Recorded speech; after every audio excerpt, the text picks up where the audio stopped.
Greetings, ladies and gentlemen. You're watching Russian History Virtual Tour Series, dedicated to the 350th anniversary of Peter the Great. We continue talking about the reign of the first Russian emperor and his heritage in the history of Russia. In this episode, we shall speak about the very reason why Tsar Peter Romanov became known as the Great. This reason being the official proclamation of the Russian Empire. After prevailing in the Great Northern War against Sweden, Russia became a new major power in Europe. The country secured access to the Baltic Sea, and its merchant fleet got a long-desired opportunity to expand the sea trade with the rest of Europe.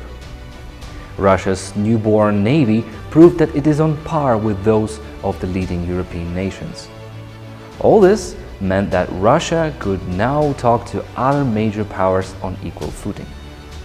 It is against this background that Tsar Peter, responding to the appeal of members of Russia's Senate, assumed the title of Emperor of all Russia, making Russia an empire, the term far better known to the Europeans.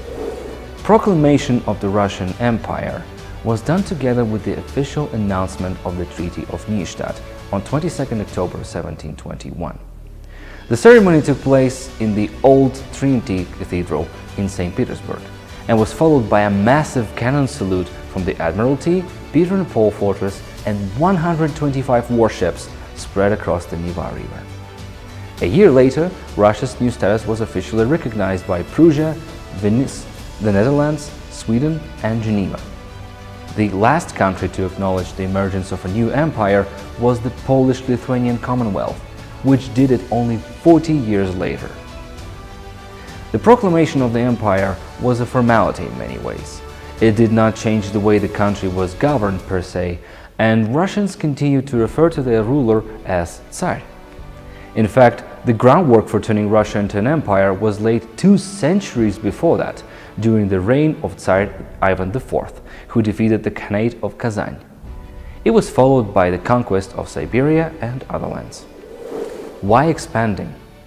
Since the 15th century, Russia took pains to ensure its own security, safety of its people, and preservance of Orthodox faith. On this path, it had no permanent allies. Russia was surrounded by hostile states ready to seize its lands once Russia weakens, and the history of the time of troubles of the early 17th century utterly highlighted it. Residing in a vast lowland, Russian people could not feel safe until the said lowland reached its natural borders in the north, south, and east.